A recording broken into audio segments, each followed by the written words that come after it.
How many of you work in some kind of public service capacity? You work for a nonprofit or the city, taking care of family members, doing kind of home support? Yep.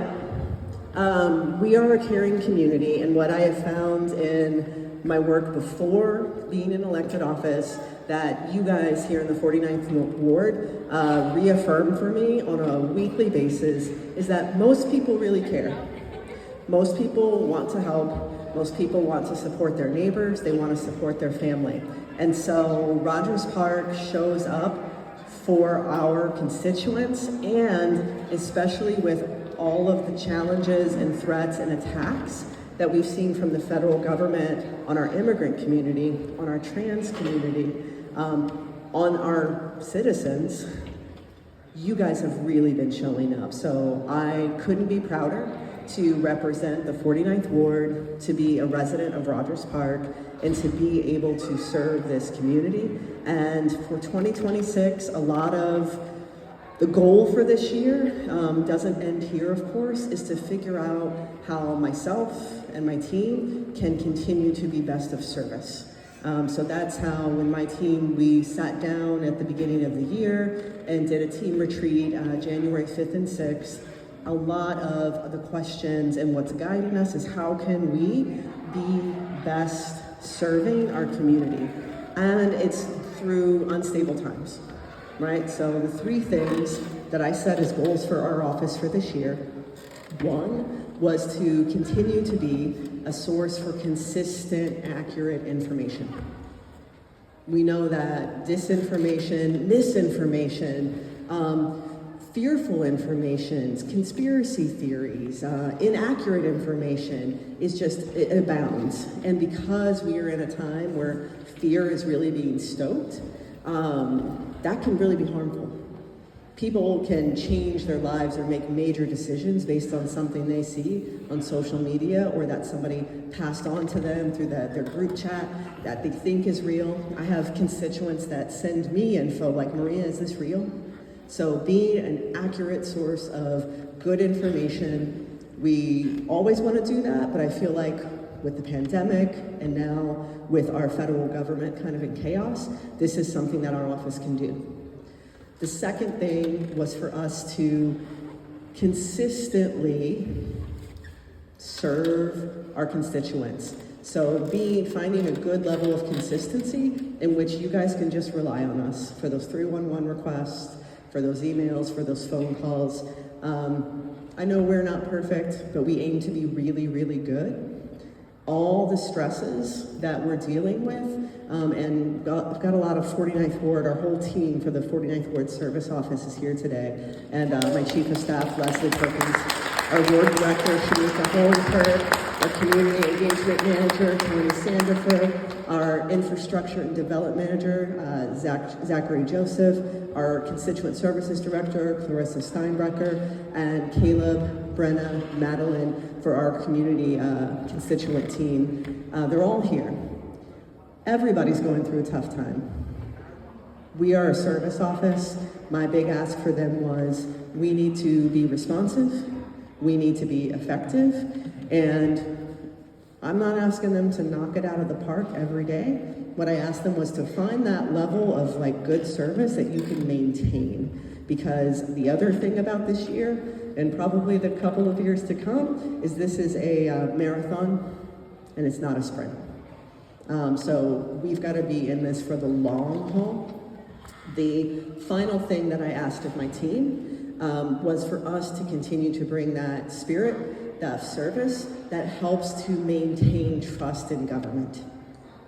When I first ran for office, one of the things that was a goal for me was to be an alderman in a slightly different way.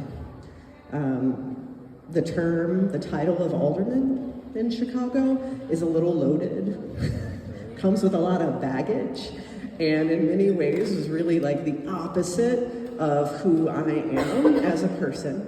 And so one of the challenges was could I be a different type of alder person?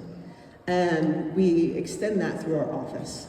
We want to be trusted, and in us making sure that you can rely on us and you can count on us. We know that we are doing our part in our little corner of our city, of our country, to make sure that we can maintain some level of trust, because we need to be able to trust government, you guys.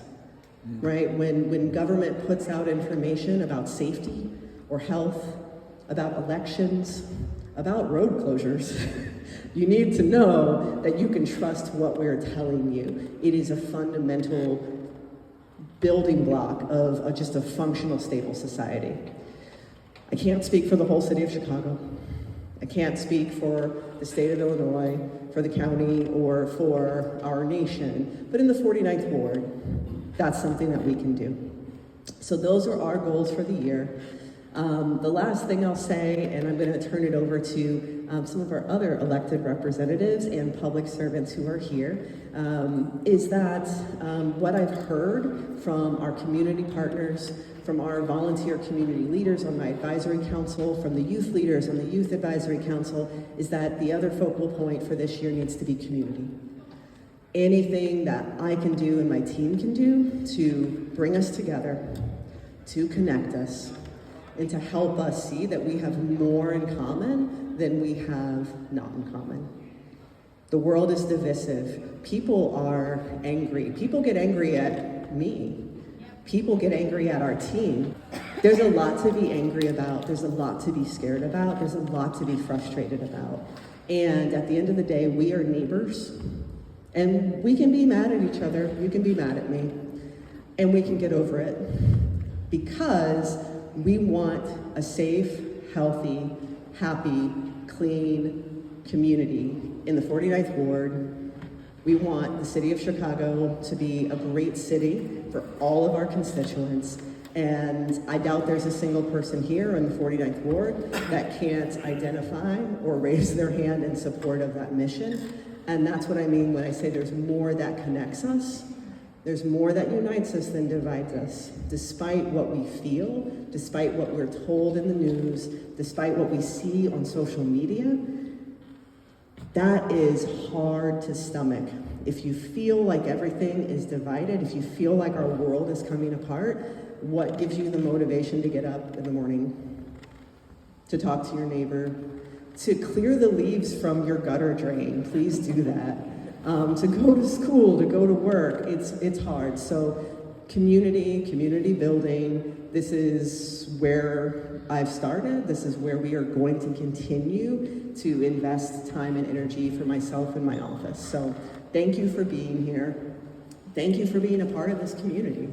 And that's why we have all the resource tables here. So these are resources for you, healthcare, mental health.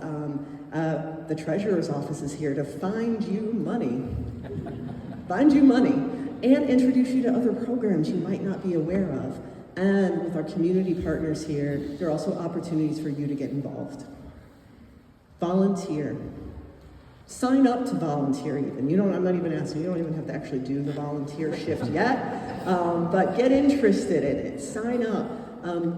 Support the library, support the park district, sign up to support one of our schools here, right? Volunteering and supporting our community doesn't have to look the same for everybody, so we just wanted to take this opportunity today to give you that access and exposure to a few of those things. The more you're connected to this community, the stronger that we are.